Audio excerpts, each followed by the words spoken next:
Okay, so today we're doing a deep dive. We're looking for like a strategic blueprint, something to help you master your financial life. Yeah. It's about cutting through all the noise, the market chaos, the overload of information. And our starting point is, no, it's kind of a stark way to put it, money is a cage. And if you want to live freely, you first need a strategy to handle being inside that cage. That perspective is, it's really critical because it's not just theory, it's a very pragmatic framework. It came out of, well, necessity, really, Yeah. and decades spent deep inside the financial world, going from a struggling financial journalist all the way to an equity partner in a big hedge fund. Right. And the whole approach is built on this realization that, look, money literacy, it's not really about getting fabulously rich. It's more fundamental. It's Yeah. a basic life skill you need just for, well, survival and stability. And that need became crystal clear in a very personal moment, didn't it?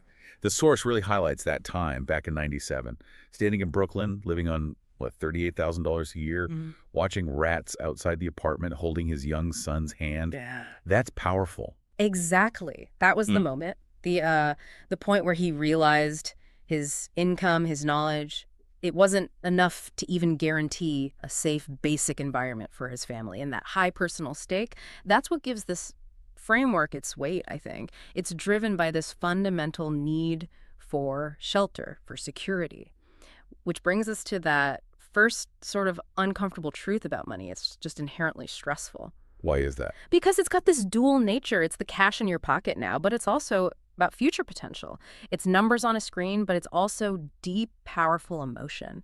And that duality, it means pretty much everyone, honestly, no matter how much money they have, feels this deep insecurity about their finances. That personal anxiety is key then. It sets the baseline. We're not just dealing with spreadsheets here. We're dealing with fear. And if you connect that fear to how the economy actually works, boom, you hit this core conflict. We want stability, right? Humans crave it. We absolutely do. But the financial system, it's basically designed to be, well, the source calls it rickety. It's true. Stability, when it comes to money, it's mostly an illusion. Your financial life is always going to be subject to disruption, often violent disruption. Think about, geopolitical crises popping up, sudden inflation spikes, technology completely replacing industries. You just can't control that external chaos. And maybe the biggest mistake people make is assuming things will just stay the same. Stasis. Right, and that constant economic change. Yeah. That flux. Yeah. It's really become the defining thing of our era. We see it all the time. What the economist Joseph Schumpeter called creative destruction. Yeah. This unavoidable process where new innovations they destroy the old ways of doing things. Typewriters get crushed by Microsoft Word. Legacy taxi companies get hammered by Uber. And this super fast, constant disruption, it's actually not the historical norm, but it is how modern wealth gets created, which means no job, no sector is ever truly safe for long. Exactly. So the very first step in any strategy has to be internal. If you can't control the chaos out there. You control your reaction in here. Precisely. Control your reaction. And what's fascinating in the source material is how much our financial instincts are shaped by our upbringing. The author talks about his father very calm, analytical, almost scientific in his approach, and contrasts that with his wife's powerful sense of frugality, which came directly from growing up with actual shortages in the Soviet Union. Very different instincts. Wow. So to detach yourself from that panic, especially when things are going crazy in the markets, you need that analytical calm. But that takes real effort. It means prioritizing sleep, exercise, diet, things that sound basic, but they're not. Calmness is basically the foundation for making smart, non-emotional decisions when everything around you is screaming panic. Okay, so internal calm is the firewall. Got it. How do we then apply that discipline to the engine of wealth itself, our income? The framework lays out 4 key things for managing income. Let's see. 1, your minimum needs. 2, your unique offer, your talent. 3, scale. And 4, constant change. Yeah, and you have to start with needs. Before you even think about growing wealth, you need to know your hard minimum number. What does that mean exactly, the hard minimum? It's the absolute rock bottom after-tax cost of basic safety. Your rent or mortgage, food, essential medical care, that number. This necessity is what really fuels that initial drive for frugality. The source has these amazing, almost kind of extreme examples of early frugality, like the grandpa eating wheat berries, avoiding buying winter clothes by driving down to Mexico every year, and that anecdote about the first date night sharing 1 cup of tea at Starbucks. The grandpa example is pretty extreme, sure, but What's the takeaway for us? Is it that real frugality means cutting things we think are needs but are actually just wants? That's exactly it. It's about being brutally honest and separating true necessities, survival stuff from things that are just, social pressure or perceived convenience. The goal isn't to live like a monk forever. It's about front-loading massive savings when your net worth is basically zero. Why? So compounding has the longest possible time to work its magic. That initial intense savings effort, it makes a huge difference down the line. Okay, so once we've nailed down the needs, we look at the price of our unique talent, Yeah. our salary, which is governed by scale. And this is where it gets really interesting, I think. Scale seems to determine whether your talent can generate, like, disproportionate returns. It absolutely does. Think about it. A master carpenter or a brilliant classical musician, their output is fundamentally limited by time, by their physical presence. There's a cap. Right. They can only make one chair at a time or play one concert. Exactly. Now, contrast that with jobs in, say, Wall Street banking, proprietary trading, or software development. The costs there are largely fixed. You pay for the infrastructure, the intellectual property, the data feeds, but the potential output, it's almost infinite. And the specific realization the author had about scale, moving $10 million in currency versus $1 billion, it took no more effort. How can that be? Why is the intellectual part the fixed cost? Well, because the underlying analysis, the infrastructure needed, the compliance checks, the legal framework, it's identical whether the number is 10 million or a billion. You still need the Bloomberg terminal subscription, the server capacity, the expert lawyer, the compliance officer. That fixed cost is the knowledge and the system needed to execute the trade confidently. But the profit margin on that billion-dollar trade, it's exponentially higher, which allows the compensation for that role to scale massively, way beyond what manual labor or even most professional services can ever achieve. That concept of disproportionate pay. It leads straight into this idea of a financial caste system, doesn't it? If scale bifurcates the world, then these castes emerge based on money and power. And you often see it measured crudely by education level, that big wealth gap between a high school diploma and a graduate degree. It's a reality. Yeah. And shifting castes, it's incredibly difficult. But that's kind of the point of gaining this strategic knowledge to make that shift possible. And the culture shock when you do shift, it's real. You see it in the little things, the visual cues. The source mentions the strict dress code in corporate banking, all black, gray, blue suits, very rigid, Yeah. versus the hedge fund founder, the ultimate boss, who wore shorts and Crocs to the office. Now, that wasn't him being relaxed. It was a raw display of power. He'd reached a level where he didn't need to conform anymore because he controlled the capital. So if this caste system is real, making that shift often means facing some uncomfortable truths about how corporations work, like leverage. Specifically, let's talk about office politics and asking for more money. Most people are, frankly, terrible at this. They are terrible at it because they usually approach it emotionally. I work hard, I deserve more. It's not analytical. You have to learn how to advocate for fair compensation based on data. And often that means knowing what data the company itself is using internally. There's a great example in the source. A colleague got a huge raise. How? By finding out that managers buy this information. What information? These expensive proprietary salary benchmarking reports, they show what the market rate is for specific roles in specific industries and locations. So the game totally changes when you know their numbers. Absolutely. You stop making an emotional plea based on your perceived effort or your personal needs. Instead, you start leveraging facts about the market price for your talent. You're negotiating your price based on supply and demand. Using the same data they have, it's a much stronger position.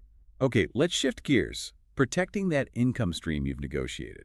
This brings us to the next big framework, the margin of error. Standard advice usually says, save 3 to 6 months' salary for emergencies. Which is just woefully inadequate advice in a world defined by these violent disruptions we talked about. It's terrible advice. Think about it. If you get laid off, especially from a complex, high-paying job, finding something comparable often takes way longer than 6 months, sometimes 12, even 18 months. So the framework demands something much more robust, a risk-free position. This margin of error isn't just about short-term unemployment. It has to cover potentially long periods of no income, plus future known big expenses, like needing a new roof someday, replacing a car, servicing large debts, and critically, handling unexpected major medical or family costs. So the margin isn't just a maybe I'll needed fund. It has to assume things will go wrong, not just might. And the consequences of not having that buffer are so starkly illustrated in that story about Marina's friend, Sergey. Oh, that anecdote is chilling. because it perfectly shows you can't predict which disaster will hit you.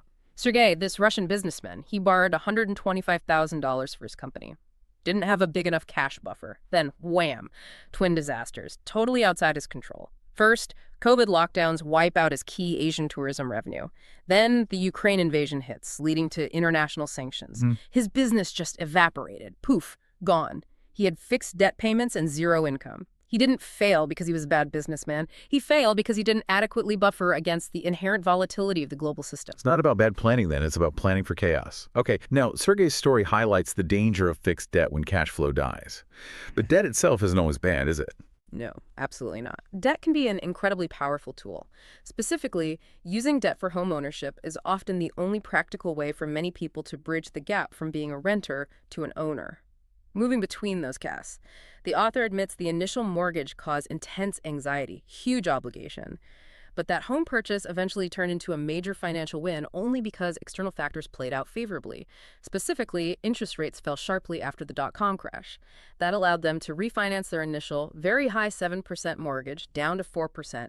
It was that external help, the falling rates, that really amplified the benefit of using debt as leverage in that case. Okay, let's zoom out again to the macro system, investing. Why does every single listener, even not in finance, need to understand the central bank? Because the central bank, like the Fed in the U.S., has a monopoly on creating money. And crucially, they set the base cost of money through interest rates. Their actions printing more money or tightening, raising or lowering rates, directly ripple through every single asset class, every savings account, every loan. The key concept you have to grasp is the real interest rate. Explain that. Real versus nominal rate. Right. The nominal rate is the headline number the bank sets, let's say 2%, but inflation might be running at 3%. The real interest rate is the nominal rate minus inflation. So in that case, 2% minus 3% is negative 1%. And what are the stakes of that real rate for me, the listener? Huge stakes. If the central bank tightens up, prints less money, raises rates faster than inflation, they're effectively sucking cash out of the system. This makes the real interest rate go up. That slows down the whole economy. Borrowing becomes more expensive, investing feels riskier, but the cash you already have in savings becomes slightly more valuable in real terms. Conversely, if the bank keeps nominal rates low while inflation is high, your real interest rate is negative. What does that mean? Your savings are actively losing purchasing power every single day, decaying. Got it. Okay, now let's look at actual assets, stocks and bonds. The source talks about the concept of discounting when pricing these. What's that about? Discounting is basically the market asking, how much less is a dollar of profit expected in the future worth to me today? It's a way to price in uncertainty and the time value of money. For stocks, their value comes down to two main things. One, the actual earnings the profits the company makes. Two, the price-to-earnings ratio, the PE ratio. That PE ratio reflects the market's collective bet on future growth. A really high PE means the market is discounting massive growth expectations way out into the future. And bonds. People often find them boring, but you're saying they're essential for understanding the cost of money itself. They absolutely are. They tell you the price of capital. And the key thing to remember is their inverse relationship with interest rates. It trips people up. When the Fed raises interest rates, existing bond prices fall. Why? Because new bonds are suddenly being issued with higher interest payments, higher yields. That makes your older bond, with its lower yield, less attractive and therefore less valuable on the open market. Its price has to drop to compete. Okay, and connecting back to savings, that power of compounding, the example given is saving $1,000 at age 25 versus age 30. By age 80, the difference is huge. It's colossal. It hammers home that the single most powerful variable in investing isn't stock picking, it's time. The longer your money compounds, the better. But let's challenge the standard advice people get. The classic 60-40 portfolio, 60% stocks, 40% bonds. What's the problem with that? The 60-40 is standard because it's simple, but in today's world, it's dangerously simplistic, maybe even misleading. Why? Because stocks are inherently much more volatile than most bonds. So even though it's 60% stocks on paper, the risk in that portfolio is overwhelmingly dominated by the stocks. Functionally, a 60-40 portfolio often behaves like an almost all-stock portfolio in terms of risk exposure. It just doesn't offer enough protection when the stock market really tanks. If you're serious about managing through chaos, you need to diversify your risk across different potential economic outcomes, not just asset classes on paper. Okay, so if 60-40 isn't robust enough, what's the alternative presented, this all-weather framework? And why are certain components critical? Like why separate inflation-linked bonds from nominal ones? What risk does that hedge? Right. The all-weather approach starts from a different place. It acknowledges the economy is basically always in one of four quadrants. Growth can be high or low, and inflation can be high or low. You need assets that are expected to do reasonably well, or at least not get killed, in each of those four scenarios. So you separate inflation-linked bonds, like TIPS S in the US, from regular nominal bonds, because nominal bonds get crushed if you have surprise high inflation. Their fixed payments become worth less. Inflation-linked bonds, however, are specifically designed to hold their value or even do well in that high inflation scenario. They protect your purchasing power against that specific risk. So the goal isn't guessing the future, it's building protection for all four possibilities. Exactly. It's about resilience. The typical all-weather allocation is very disciplined. It might look something like, say, 25% nominal bonds, 25% inflation-linked bonds, 40% stocks, maybe 10% foreign stocks for geographic diversification, and perhaps 15% commodities, which tend to do well when inflation surprises on the upside. Now, that mix might sound complex, but the philosophy is simple. Stop trying to predict the economic cycle and instead build a portfolio that can withstand any cycle. This protects you from catastrophic concentration risk. Think about those Citigroup employees back in 2008. Okay, what happened there? They lost their jobs when the bank nearly collapsed, and many lost a huge chunk of their life savings because their retirement plans were heavily invested in Citigroup stock. A single asset tied to their employer. Double disaster. Wow, okay, that really drives home the point. Diversification isn't just about chasing returns, it's fundamentally about managing risk. So this whole journey we've discussed, understanding the money cage, building that margin of error, diversifying investments, what does it ultimately buy us? What's the point? Autonomy, it buys you freedom. The real goal of building wealth shouldn't be just accumulating more money for its own sake. That's empty. The goal is to provide the liberty to live a meaningful life, to have control over your time, spend it with people you love, pursue things that matter to you, and importantly, to have the resources to step in and help others when you see acute needs around you. Money is the tool to achieve that freedom. It's not the destination itself. But that autonomy, that freedom, it leads us to this final, really profound human paradox, doesn't it? The ultimate tension in financial planning. It does. It lies in that work-stop calculation. Figuring out the moment when your accumulated savings can safely cover your expenses for the rest of your life, allowing you to stop working for money. The calculation itself seems simple: savings divided by expected lifespan versus annual expenses, but it's fundamentally flawed. Why?